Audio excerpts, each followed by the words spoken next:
Hayot va xayol yo'llari. Kema suvning ustida tursa cho'kmaydi, lekin suv kemaning ichida bo'lsa cho'kishini hammamiz bilamiz. Suv bu hayot uchun ne'mat, tiriklik manbai. Lekin buni qarangki, Abdunab aka, har bir narsani o'zini joyida bo'lsa yaxshilikdir, to'g'rimi?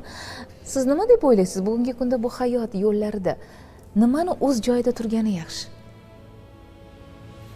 Sizni nazdingizda, sizni nuqtai nazaringizda.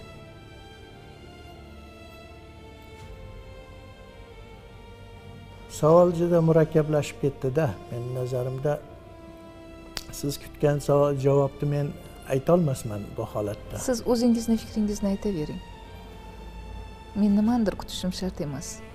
Yo, men bu yerda fikrlar tarqab ketib qoldi-da. Shuni jamlash hozir qiyin bo'lib turibdi men uchun.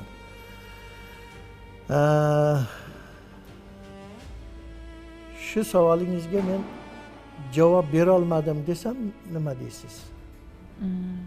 Xafa bo'lmaysizmi? Xafa bo'laman. Chunki siz javob bera oladigan insonsiz. Yo'q. Men endi siz shunday tasavvur qilasizda meni. O'zi aslida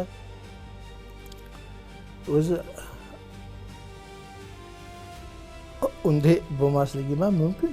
Qanday bo'lmasligingiz mumkin? Men o'sha siz bergan savolingizga javob topolmaydigan odam bo'lishim mumkinmi? Yo'q. Men she'rlaringizni o'qidim. Javobi bor insonsiz, ijodkorsiz. Yo'q, bu rahmat bu nima uchun. Lekin hozirgi falsafasini o'qib ola olmadim shekilli men siz savolingizni. Oddiylashtiramiz. She'riyat maydonida, she'riyatda bugungi kunda nima o'z joyida emas? She'riyatdan samimiyat ketib qolyapti-da. Nima sabab? Bir Xomeyniskiyni bir nimasi doim nimaga keladi. Ko'p haligi yengil ovozlar ko'payib ketib qolyapti. Yengil ovozlar deb bu yosh ijodkorlarni nazarda tutyapsizmi? Yo'q, kattalarda ham namoyon bo'lyapti. Takrorlanyapti. Takrorlanmayapti, u davom qilyapti.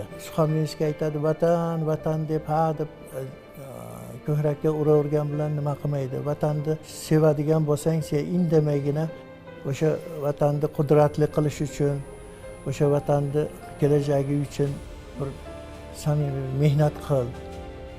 Ulushingni shunday qo'shgin. Uni har kuni chiqib qo'shiq qilib aytib, yo bo'lmasam she'r qilib yozib, kimlargadir haligi aytganimdek bir nimalardir manfaatida she'riyatni qurbon qilmasligimiz kerak deb.